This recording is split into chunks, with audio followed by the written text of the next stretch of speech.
Om Swastiastu. Perkenalkan, nama saya Lugiantini Putri dengan NIM 1044.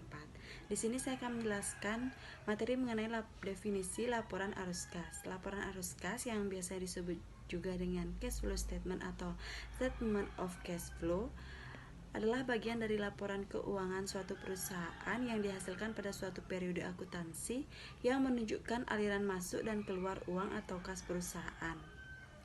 Menurut Clifford tahun 2017, ada beberapa rasio arus kas yang paling penting, yaitu operating cash flow ratio, price or cash flow ratio, cash flow margin ratio, cash flow from operation or average total liabilities, current ratio, dan quick ratio.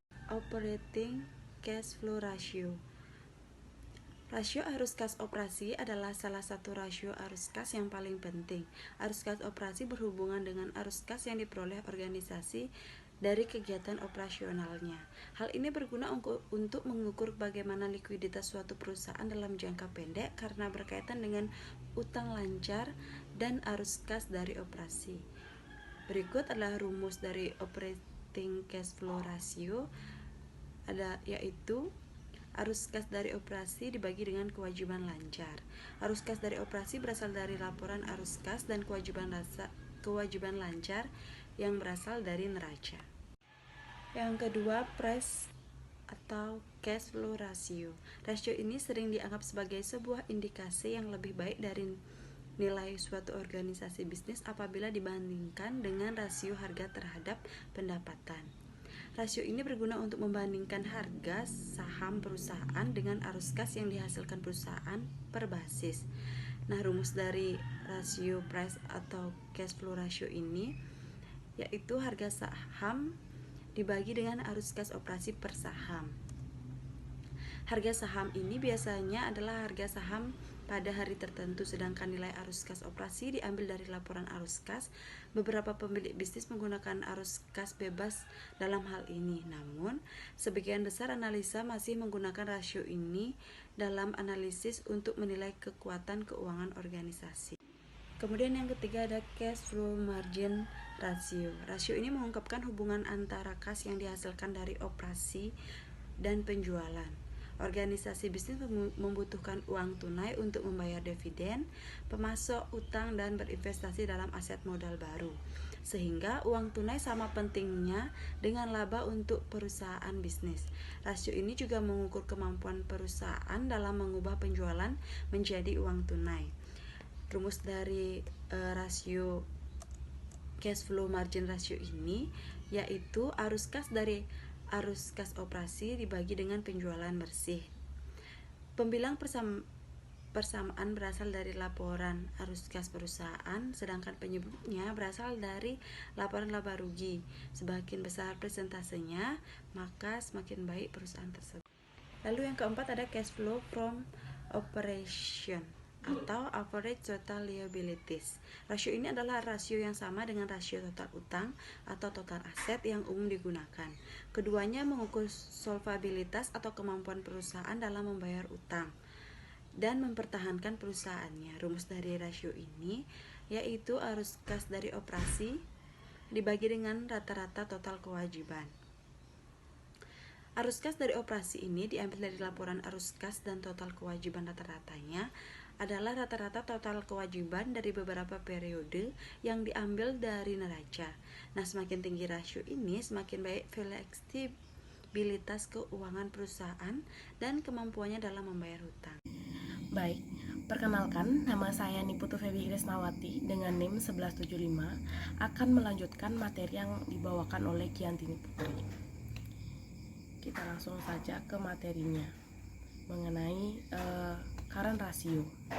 Nah, current ratio ini merupakan rasio yang paling sederhana, di mana rasio ini akan memberikan informasi bagi pemilik tentang bisnis kemampuan aset lancar dalam menghitung hutang saat ini. Untuk rumus dari current ratio ini adalah current ratio sama dengan aktiva lancar dibagi dengan kewajiban lancar.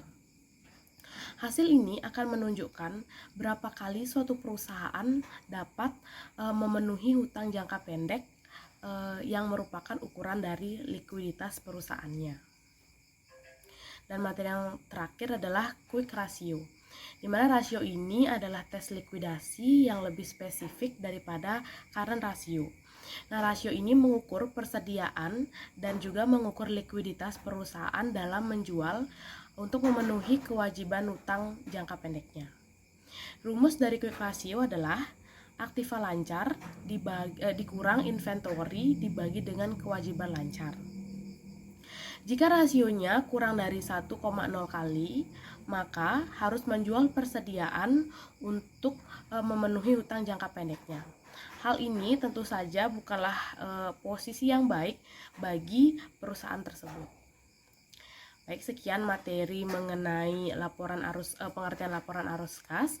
Untuk materi selanjutnya akan dibawakan oleh rekan saya. Terima kasih. Baik, terima kasih atas kesempatannya. Perkenalkan, nama saya Funi Wardana dengan NIM 1817051096. Di sini saya akan melanjutkan materi mengenai manfaat dari laporan arus kas. Fokus utama dari pelaporan keuangan adalah laba, dan informasi mengenai laba ini sangatlah penting untuk menentukan serta menilai kemampuan perusahaan dalam menghasilkan kas di masa yang akan datang. Laporan arus kas ini dibutuhkan karena beberapa alasan. Yang pertama, karena kadangkala ukuran laba tidak menggambarkan kondisi perusahaan yang sesungguhnya. Kemudian seluruh informasi mengenai kinerja perusahaan selama periode tertentu dapat diperoleh melalui laporan arus kas, dan laporan arus kas dapat digunakan sebagai alat untuk memprediksi arus kas perusahaan di masa mendatang. Dalam beberapa kasus, ukuran laba tidak memberikan gambaran yang akurat mengenai hasil kinerja perusahaan yang sesungguhnya selama periode tertentu. Misalnya, ketika perusahaan melaporkan beban non-kas yang besar, seperti beban penyisihan piutang ragu-ragu dan penyusutan aktiva tetap, ukuran laba mungkin akan memberikan gambaran yang suram mengenai hasil kondisi operasional. Beban non-kas yang besar ini akan membuat laba bersih seolah-olah menjadi tampak kecil, padahal beban-beban tersebut diakui tanpa adanya pengeluaran uang kas. Yang kedua, ketika perusahaan dengan tingkat pertumbuhan laba yang tinggi, laba bersih yang dihasilkan tidak menjamin bahwa perusahaan tersebut memiliki uang kas yang cukup untuk memenuhi kebutuhan kas jangka pendeknya. Hal ini dikarenakan bahwa laporan laba rugi disusun atas dasar akrual dan bukan atas dasar kas, yaitu melalui sebuah proses penanding antara beban dengan pendapatan, sehingga angka laba yang dihasilkan pun tidak identik dengan besarnya uang kas yang tersedia. Baik, sekian dari pemaparan materi saya akan lanjutkan ke materi berikutnya. Terima kasih. Untuk materi selanjutnya akan dijelaskan oleh saya. Perkenalkan, saya Afi Rizky dengan NIM 1817051037. Di sini saya akan menjelaskan mengenai materi ketiga, yaitu keterbatasan laporan arus kas. Terdapat 4 keterbatasan laporan arus kas yang kami sudah cari. Yang pertama itu tidak diharuskannya pengungkapan terpisah untuk arus kas yang terkait dengan pos luar biasa atau operasi yang dihentikan. Yang kedua, bunga dan dividen yang diterima serta bunga yang dibayarkan dikelompokkan sebagai arus kas operasi. Yang ketiga, pajak dikelompokkan sebagai arus kas operasi. Dan yang keempat itu adalah pemindahan laba atau rugi penjualan aset tetap atau investasi sebelum pajak dari aktivitas operasi mendistorsi analisis atas aktivitas operasi dan aktivitas investasi. Sekian yang dapat saya sampaikan. Terima kasih. Om Swastiastu. Perkenalkan, nama saya Lusri Indrawati dengan NIM 18170511046. Pada kesempatan kali ini saya akan menjelaskan materi mengenai komponen laporan arus kas. Dalam laporan arus kas, penerimaan dan pembayaran kas diklasifikasikan menurut 3 kategori umum, yaitu aktivitas operasi, investasi, dan pembiayaan. Arus kas dari aktivitas operasi, arus kas yang paling utama dari perusahaan adalah terkait dengan aktivitas operasi. Ada 2 metode yang dapat digunakan di dalam menghitung dan melaporkan jumlah arus kas bersih dari aktivitas operasi, yaitu metode tidak langsung dan metode langsung. Metode tidak langsung atau metode langsung bukanlah sebagai suatu cara untuk memanipulasi jumlah kas yang dilaporkan dari aktivitas operasi. Kemudian metode tersebut akan menghasilkan angka kas yang sama, namun metode yang paling sering digunakan dalam praktik pelaporan keuangan adalah metode tidak langsung. Metode langsung atau disebut juga dengan metode laporan laba rugi pada hakikatnya adalah menguji kembali setiap item atau komponen laporan laba rugi dengan tujuan untuk melaporkan beberapa besar kas yang diterima atau yang dibayarkan terkait dengan setiap komponen atau bagian laporan laba rugi tersebut. Kemudian metode tidak langsung ini atau bisa juga disebut dengan metode rekonsiliasi dimulai dengan angka laba rugi bersih sebagaimana yang dilaporkan dalam laporan laba rugi dan menyesuaikan besarnya laba rugi bersih tersebut atau yang telah diatur atas dasar akrual dengan item-item yang tidak memengaruhi arus kas. Dengan demikian, besarnya laba rugi bersih sebagai hasil dari akuntansi akrual akan disesuaikan atau direkonsiliasi untuk menentukan jumlah arus kas bersih dari aktivitas operasi. Adapun penyesuaian dari aktivitas operasi ini, yang pertama itu ada pendapatan dan beban yang tidak melibatkan arus kas masuk atau arus kas keluar. Kemudian yang kedua, keuntungan dan kerugian yang terkait dengan aktivitas investasi atau pembiayaan. Yang ketiga, perubahan dalam aktiva lancar dan kewajiban lancar sebagai hasil dari transaksi pendapatan dan beban yang tidak memengaruhi arus kas. Baik, sekian materi yang dapat saya sampaikan. Selanjutnya akan dilanjutkan oleh teman saya. Om Swastiastu. Perkenalkan, nama saya Gede Yuda Pranata dengan NIM 1817051277. Baik, di sini saya akan melanjutkan menjelaskan materi mengenai komponen laporan arus kas. Perubahannya terjadi dalam saldo utang dividen, meskipun termasuk sebagai kewajiban lancar, tidak diperhitungkan dalam melaporkan arus kas bersih dari aktivitas operasi, mengingatkan bahwa utang dividen timbul sebagai aktivitas dari aktivitas pembiayaan perusahaan dan besarnya dividen yang diumumkan tidak mempengaruhi besarnya laba atau rugi bersih. Kemudian metode langsung maupun tidak langsung akan menghasilkan angka kas yang sama, yaitu jumlah arus kas bersih yang sama yang dihasilkan oleh atau yang digunakan dalam aktivitas operasi perusahaan. Metode tidak langsung lebih disukai oleh pembuat laporan keuangan dalam melaporkan arus kas bersih dari aktivitas operasi karena lebih relatif mudah dalam penerapannya atau penyusunannya, yaitu